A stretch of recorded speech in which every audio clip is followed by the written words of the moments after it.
depan. Sehingga dua jembatan ini juga bisa kita bangun secara permanen. Yang mer sudah rusak, insya Allah masuk dalam perencanaan tahun depan. Yang belum rusak pun saya bilang direncanakan saja karena kemungkinan juga akan tidak lama. Usianya sama dengan jembatan mer.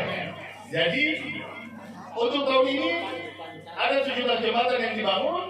Saya minta kepada Balai juga kalau bisa lanjutan dari Jalan Bula Ernalan itu disambung terus sampai masuk Berinama yang statusnya sebelumnya provinsi. Kita sudah bicara dengan Balai, insya Allah itu akan dicabut statusnya menjadi jalan non status sehingga Balai bisa masuk. Jalan Bangboy Berinama juga, insya Allah mudah-mudahan tahun depan lewat pendekatan program hibah jalan daerah namanya PHJD, mudah-mudahan kita di kabupaten dapat bantuan dari Bank Dunia sekitar 200 sampai 300 miliar. Itu untuk menyelesaikan jalan Bangboy Berinama. Nah, tinggal sambungnya adalah jembatan yang kemungkinan bisa jadi jembatan paling panjang di provinsi, jembatan Wai Bobot. Itu juga saya sudah minta ke Balai, mudah-mudahan tahun depan juga sudah mulai diusulkan untuk masuk dalam program Balai. Kalau itu semua bisa jalan, insya Allah berarti betul sudah sambung cukup utuh ya, cukup sempurna. Dari sini kira-kira kalau kita lewat darat dari Bula, itu kotong bisa sampai di Kelmuri, masuk ke Berinama lewat jembatan Bobot, kotong putar balik lewat jalan Bangboy Berinama Bangboy, kotong masuk lagi ke Bula. Nah kalau itu sudah sambung, kotong bisa punya rencana macam-macam ke depan. Kotong mau bikin lombok buat anak muda misalnya, begitu kan itu sudah bisa keliling. Jadi dari Bula jalan sudah bisa sambung balik lagi ke Bula. Insya Allah mudah-mudahan dalam 5 tahun ini saya kejar itu bisa selesai. Yang kedua, untuk kota Bula, ini masalah paling mendasar dan itu termasuk yang saya sampaikan dalam kampanye kami kemarin. Masalah yang paling penting di kota Bula ini soal air bersih. Sampai sekarang Bula belum punya spam. Orang urus air sendiri-sendiri, padahal ini ibu kota kabupaten yang usianya sudah lebih dari 20 tahun. Padahal sebenarnya di Balai P2K sudah ada anggarannya. Kurang lebih kemarin dalam diskusi saya dengan teman-teman di Balai ada 26 miliar untuk pembangunan spam di kota Bula.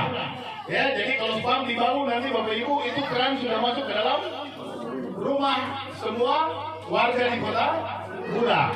Tetapi saya kemarin kejar supaya kalau bisa tahun ini, tapi sampai di sana kita diskusi, teman-teman Balai mohon maaf karena itu termasuk yang kena efisiensi. Jadi dipotong tahun ini. Yang kedua, ada beberapa dokumen pendukung yang mesti disiapkan dari kabupaten belum tuntas. Saya sudah minta ke PU, minta ke Bapeda, tidak ada alasan. Tahun depan, dalam tahun ini dokumen itu sudah mesti siap, sehingga tahun depan anggaran untuk spam kota Bula bisa kita jemput, mudah-mudahan bisa lebih dari 28 miliar.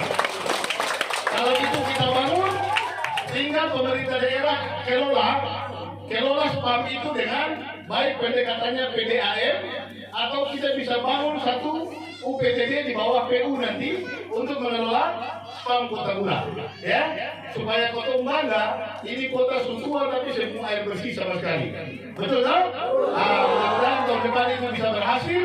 Itu diantara yang sudah bisa kita upayakan dalam waktu kurang lebih belum sampai dua bulan. Insya Allah waktu kita ke depan masih panjang. Ada banyak hal yang akan betul lakukan.